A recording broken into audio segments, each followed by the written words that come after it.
मुझे तुम्हारी बीमारी का पता है। जानती हूँ वक्त बहुत कम है, इसलिए और कुछ तो नहीं दे सकती, परंतु जो तुम्हारा सबसे बड़ा हक है आज वह तुम्हें देने आई हूँ। ये कहकर शोभा ने पर्स से सिंदूरदानी निकाली और दिनेश के आगे करके बोली, बिंदिया को उसका हक दे दो जो तुम आज तक नहीं दे पाए। कहानी शुरू करने से पहले हमारे चैनल कहानियां 7.4 को प्लीज सब्सक्राइब एंड लाइक अवश्य करें ताकि हमें मोटिवेशन मिलता रहे, ताकि आप लोगों के लिए नया नया कहानी लाता रहूं। आइए कहानी शुरू करते हैं। रईसी इलाके में एक बड़ी आलीशान कोठी के बाहर एक महंगी गाड़ी खड़ी थी। कोठी से दिनेश बाहर निकलता है और गाड़ी में बैठकर ड्राइवर से कहता है, फैक्ट्री चलो। दिनेश की कपड़ों की फैक्ट्री है। वह अलग अलग डिजाइनर से कपड़ा डिजाइन कराता है और उन डिजाइन्स के थान बनवाकर मार्केट में बेचता। यूं तो सब ठीक है, पर है वैसे तो दिनेश की कंपनी के कई डिजाइन प्रचलित हैं, लेकिन उनमें सबसे ज्यादा जो लोग पसंद करते हैं वह हिंदुस्तान की अलग अलग राज्यों के पारंपरिक डिजाइन के प्रिंट हैं। यूं तो सब ठीक है, पर एक चीज उसके मन को हमेशा बेचैन करती है और वह है उसकी कंपनी का पारंपरिक डिजाइन जो एक ब्रांड बन चुका है। वह डिजाइन उसको जाने पहचाने से लगते हैं, लेकिन पूरे तरीके से वह समझ नहीं पा रहा कि कौन है वह डिजाइनर जो उसको वह डिजाइन भेजता है। इस डिजाइनर ने ना तो कभी अपने नाम की ना पैसे की बात की। दिनेश यही सोचता कि वह डिजाइनर आखिर गुमनाम क्यों है। एक दिन दिनेश ने फैसला किया कि किसी भी तरह पता लगाना होगा कि वह गुमनाम शुभचिंतक डिजाइनर कौन है। उसका दिनेश ऑफिस के नौकर को अपने केबिन में बुलाता है और पोस्ट ऑफिस भेजते हुए कहता है, तुम ये पैकेट लेकर जाओ और वहां से पता करो कि यह कुरियर कौन भेजता है। उसका नाम, फोन नंबर, पता जो भी मिले लेकर आना। नौकर पोस्ट ऑफिस जाता है तो वहां से उसे बहुत कम जानकारी मिल पाती है। कुरियर भेजने वाले का केवल इतना पता मिलता है, श्रीमती गुप्ता, प्रीत विहार, दिल्ली। वह जानकारी लेकर नौकर दिनेश के पास जाता है। उतना सा पता मिलने पर भी दिनेश चौंक जाता है।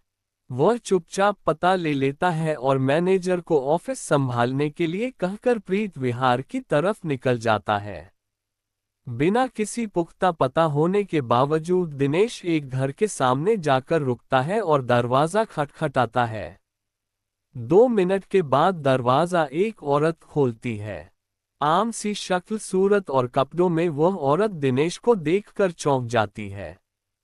अंदर जाकर वो उस औरत से पूछता है, बिंदिया, तुम ये सब क्यों कर रही हो? बिंदिया मुस्कुराकर बस इतना कहती है, आपको मेरा नाम याद है, बस इतना काफी है।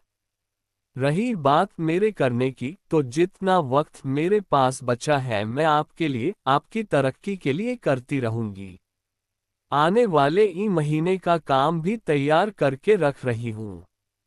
एक लड़की को यही काम सिखा भी रही हूँ। दिनेश की आंखों में शर्मिंदगी के आंसू आ जाते हैं। वह चुपचाप वहां से चला जाता है।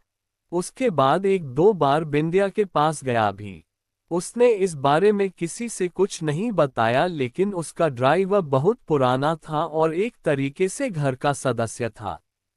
उसे अंदेशा हुआ कि साहब का उस दूसरी औरत के साथ कुछ गलत रिश्ता है। उसे दिनेश की पत्नी शोभा और बच्चों की चिंता हुई। एक दिन मौका देखकर उसने शोभा को दिनेश और बिंदिया के बारे में बता दिया। शोभा को विश्वास नहीं हुआ और ड्राइवर को वहां से जाने के लिए कहती है। बहुत देर तक परेशान रहने के बाद वह सोचती है कि सच क्या है, दिनेश से ही पूछा जाए। वह दिनेश का ऑफिस से आने का इंतजार करती है। शाम को जब दिनेश आता है तो शोभा खाना लगाती है और रोज की तरह दोनों साथ में खाना खाते हैं। जब नौकर चला जाता है तब शोभा सीधे सीधे पूछती है, बिंदिया कौन है? बिंदिया का नाम सुनते ही दिनेश सकपका जाता है, लेकिन उसके चेहरे पर झूठ की घबराहट नहीं होती। दिनेश शोभा को बताता है कि बिंदिया उसकी पहली पत्नी है जिसे उसने तलाक दे दिया था। शोभा को याद आता है कि दिनेश ने शादी से पहले ही उसे अपनी पहली पत्नी और तलाक के बारे में बताया था। लेकिन उसे समझ नहीं आता कि फिर से वह बिंदिया से क्यों मिलने लगा है। वह पूछती है, तुमने तो मुझे तलाक का कारण तुम्हारी नापसंद बताया था, तो अब उससे फिर क्यों मिल रहे हो? मैंने तुम्हारी सच्चाई की आदत को पसंद करके ही हाँ करी थी, तो अब ये धोखा क्यों दे रहे हो? दिनेश उसका हाथ पकड़कर कहता है, आज तुम्हें सब सच बताऊंगा। बिंदिया गांव की बहुत सीधी, कम पढ़ी लिखी और पुराने रिवाजों के मानने वाली लड़की थी। मेरे और उसके पिता पुराने दोस्त थे। पिताजी ने मुझसे बिना पूछे अपने दोस्त को बिंदिया के लिए हाँ कर दी। परंतु पिताजी के वचन को झुठलाने की हिम्मत मुझ में नहीं थी। बिंदिया से मेरी शादी हो गई। बिल्कुल ही देहाती थी बिंदिया, मैं उसको कहीं लेकर नहीं जाता था। वह घर में रहती और माँ का हाथ बटाती। यूं तो हमारे बीच में कोई संबंध नहीं था, लेकिन उसकी एक हुनर का मैं कायल था, उसकी हस्तकला की कलाकारी। बहुत सुंदर और अनोखे डिजाइन्स बनाती थी। जब मैंने एक बार तारीफ करी तो उसने बिना किसी लालच के सारे डिजाइन मुझे दे दिए और कहा कि आप ले जाए, आपके काम आएंगे।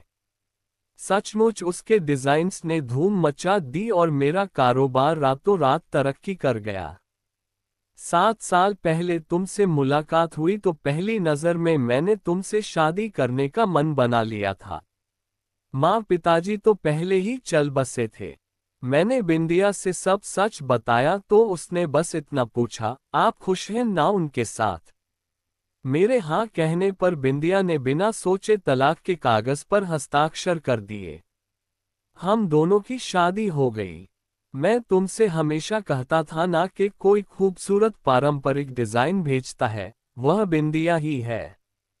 उसने कहा था, मैं तलाक नहीं जानती, आपको पति माना है और हमेशा आपकी पत्नी ही रहूंगी। मेरी मांग में आपका ही सिंदूर लगेगा।